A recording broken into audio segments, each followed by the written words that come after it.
and welcome to another edition of the Nightly News. I'm Chris Lee here with LPNN, bringing you all the news that is news and none of the news that isn't most of the time. Tonight's episode is brought to you in part by our amazing sponsors. We have H&R Block right here in Page, Arizona, the Page Public Library, the Page Lake Powell Chamber of Commerce, Glen Canyon Conservancy, and the Page Parks and Recreation Department. A big shout out to them for helping us get you guys the news in real time. And a big shout out to you guys. Thanks for being here, and thanks for liking, commenting, and sharing on all of these videos. We really do appreciate it. It appears that Facebook may actually be functioning tonight, so we'll keep our fingers crossed and see what happens. If it does fail, don't forget we are also broadcasting on YouTube and on Twitter. Looking over here at the comments, Don says, Facebook is slowly coming back, just a little bit at a time.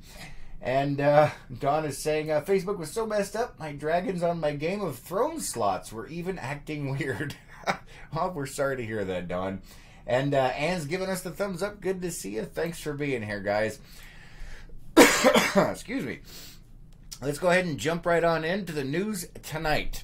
This one is from Flagstaff. The Flagstaff Police Department is investigating the death of Richard Ratcliffe, 53, of Flagstaff.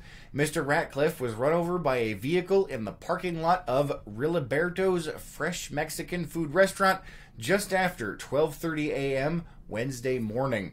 A witness reported to the department they saw Mr. Ratcliffe step off the sidewalk near the drive-thru window and walk into a truck as it drove forward. Mr. Ratcliffe slid under the truck and was run over. He was transported to Flagstaff Medical Center where he succumbed to his injuries. According to the Flagstaff Police Department, the driver remained on the scene and is not facing any charges, but the incident is still under investigation. Let me go ahead and check the comments before we move on. Michael says, hello, good to see you, Michael. Thanks for being here. And Connie says, good evening. Everybody stay safe this weekend. Absolutely, guys. Make sure you stay safe out there this weekend. And Kelly says, hello, Chris. Hello, Kelly. Good to see you. I think you're just a little bit closer than most people might think. All right, moving on to some more local news. The 4th of July traffic restrictions, road closures, and detours. Let's go ahead and pull that up for you guys. If you haven't seen it, we're going to go ahead and throw this up there for you. All right, so we have been talking about the traffic restrictions you will see when you travel down Highway 89 near Horseshoe Bend. Recently, the Page Police Department put out notices regarding several road closures, restrictions, and detours for the events going on throughout town on Thursday and throughout the 4th of July weekend. Beginning with the parade from 6 a.m. to 11 a.m., South Navajo Drive will be closed from 6th Avenue to Lake Powell Boulevard. From 9:15 a.m. to 11 a.m., Lake Powell Boulevard will be closed from South Navajo Drive to Vista Avenue. For the fireworks show, you will not be able to make left-hand turns from Highway 89 onto South Scenic View Road or from Clubhouse Drive onto North Lake Powell Boulevard, or from the Page Lumber parking lot onto South Lake Powell Boulevard. Parking is not allowed along any state highways, and enforcement will be in place along Highway 89 during the fireworks. So be aware of that, guys. Let's see. Scott says, good evening, Chris. Good evening. Good to see you. And Gina says, hi. Good to see you, Gina. Thanks for being here. And Don says, happy 4th of July, everyone. Be safe. Yes, happy Independence Day, everyone. Definitely be safe out there. All right, for Horseshoe Bend, this is also up over here. There will be multiple electronic signs in both directions, providing you with up-to-date traffic and parking information. Making a left turn into Horseshoe Bend from northbound 89 will not be allowed. Access will be blocked. And this is the Horseshoe Bend through the 4th of July holidays here, guys. You will have to drive down towards Walmart and go around the roundabout to make a right-hand turn into the parking lot, or use the overflow shuttle parking area on Highway 98. I highly recommend that. It's a lot less of a headache, and it doesn't cost that much. Police officers will be directing traffic starting at 7 a.m. and continuing until 7 p.m. or later if it's necessary. Oversized vehicles such as RVs and vehicles with trailers will not be allowed into the parking lot. Commercial tour buses and shuttles will be allowed access, however. All other oversized vehicles will have to park at the shuttle lot located on Highway 98. Now, we do have an article up at lakepowellnews.com showing you exactly where that's at, guys. Make sure you head over to that secondary shuttle parking lot. Just take the shuttle. It's a lot less of a headache, and you'll have a much better time. There will be shuttle services available. The shuttle will be charging $3 per person, and you will be able to pay in cash or credit. Excuse me. Let's see. Debbie says, good evening. Good evening, Debbie. Good to see you. Thanks for being here. Also coming up, the Bat Festival on Saturday, July 20th from 5 p.m. to 10 p.m. Mountain Standard Time. The Glen Canyon Conservancy and the National Park Service are hosting the 4th annual Glen Canyon Bat Festival at the Wahweap Marina and on the lawn at the Lake Powell Resort. There will be informational booths, crafts, activities, presentations, and bat discovery walks.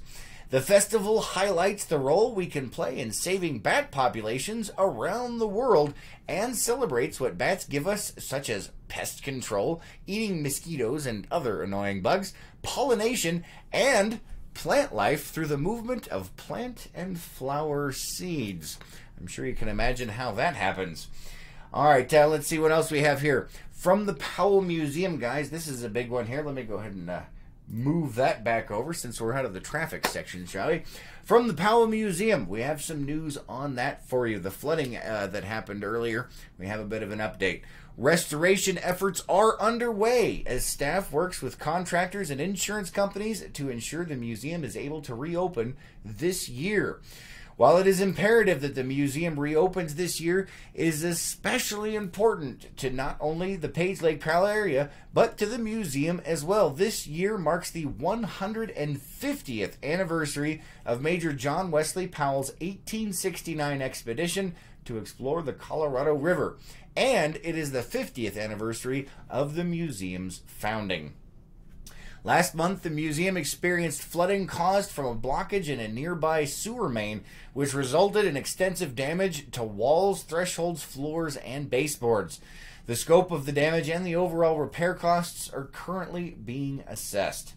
According to Martin Stamett, Executive Director of the Glen Canyon Conservancy, many local and regional businesses have extended their support to aid in the restoration projects.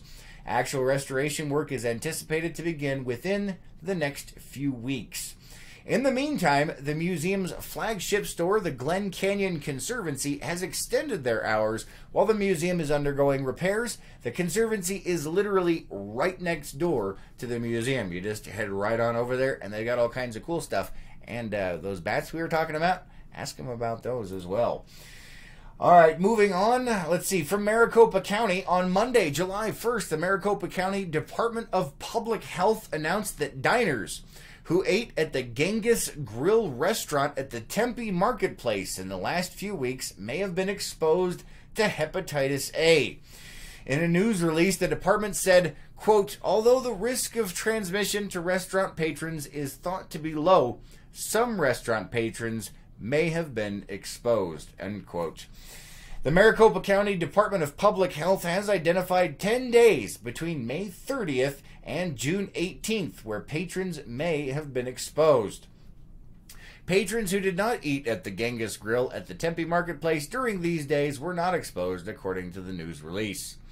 We have an article up on our website at lakepowellnews.com with further information, including the specific dates identified by the Maricopa County Department of Public Health of potential exposure. So if you guys were down there at that restaurant, make sure you check out lakepowellnews.com for that article.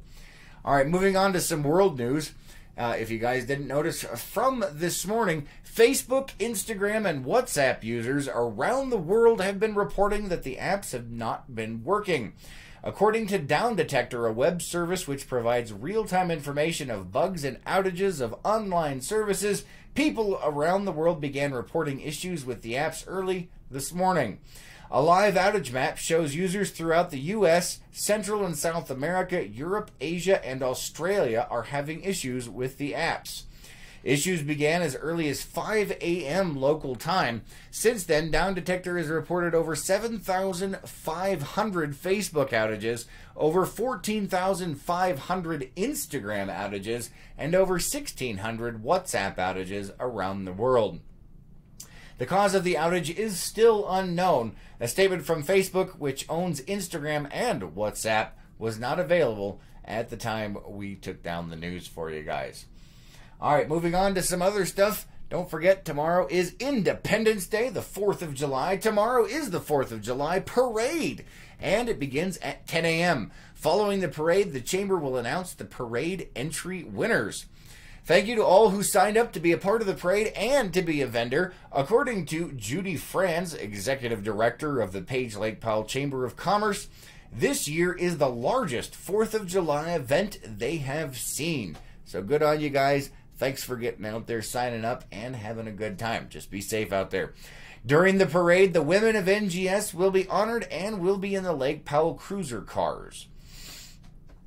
Also coming up, Wally Brown is speaking at the Page Community Center.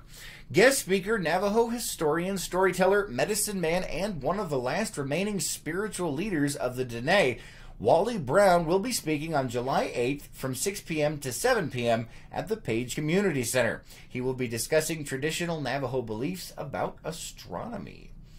All right, also coming up, the Glen Canyon Conservancy Symposium, Past, Present, and Future of the Colorado River. Explore the past and future of the Colorado River and its surrounding lands. 4 panels of field experts will discuss science, art, and policy associated with this legendary life vein of the Southwest. Art pieces created for the sesquicentennial Colorado River Exploring Expedition will also be on display at the Cantina. Admission is free. Dinner tickets are on sale for $10. There is a bar open for drinks. The symposium will begin at 3 p.m. and end at 7 p.m. You can check out our calendar of events and see the entire schedule, including the different panels, what topics are being presented, and when. If you just go to lakepowellnews.com and check on our local calendar of events, all kinds of stuff that's happening here in and around the Page Lake Powell area, that's where you need to go. The symposium is being hosted by many partners, including the Glen Canyon Lecture Series, Arizona Humanities, Arizona State University, the Glen Canyon Conservancy, and is an extension of the Smithsonian Museum's Waterways exhibit, which is currently on display at the Carl Hayden Visitor Center and will be until August 11th. If you guys haven't had a chance to get down there, we covered the grand opening of that down at the Carl Hayden Visitor Center. Make sure you head on down and take a look. From the Parks and Recreation Department, it's that time of year again. It is the Page Parks and Recreation Department is taking registrations for this year's Youth Soccer League program. While getting out of the house, kids can learn good sportsmanship, develop multiple skills, make friends, and play games in an environment that is community-based, safe, organized, and fun for everybody. Kids from 3 years old to 8th grade can participate. If you guys want to register, you can head down to the Recreation Department, the Community Center, City Hall, or you can check them out online. The registration for that, however, does end July 15th, so make sure you get down there and get signed up, guys. All right, let's go ahead and see what kind of crazy weather we have in store here in Page, Arizona. All right, what do we have coming up? It looks like tonight, a low of 68 degrees. Those winds dropping down towards 10 miles an hour tomorrow. A high of 96 at a low of 67, with those winds creeping above 10 miles an hour later in the day. On Friday, a high of 96 with a low of 68. And on Saturday, a high of 97 with a low of 71. Mostly sunny, and hopefully those winds stay down. We'll keep our fingers crossed. All right, guys, that is all the time we have tonight. Thank you so much for joining us. Thank you for liking, commenting, and sharing on all of these videos. Have an amazing night. Have an epic Independence Day. Be safe out there, and we'll catch you on the next one.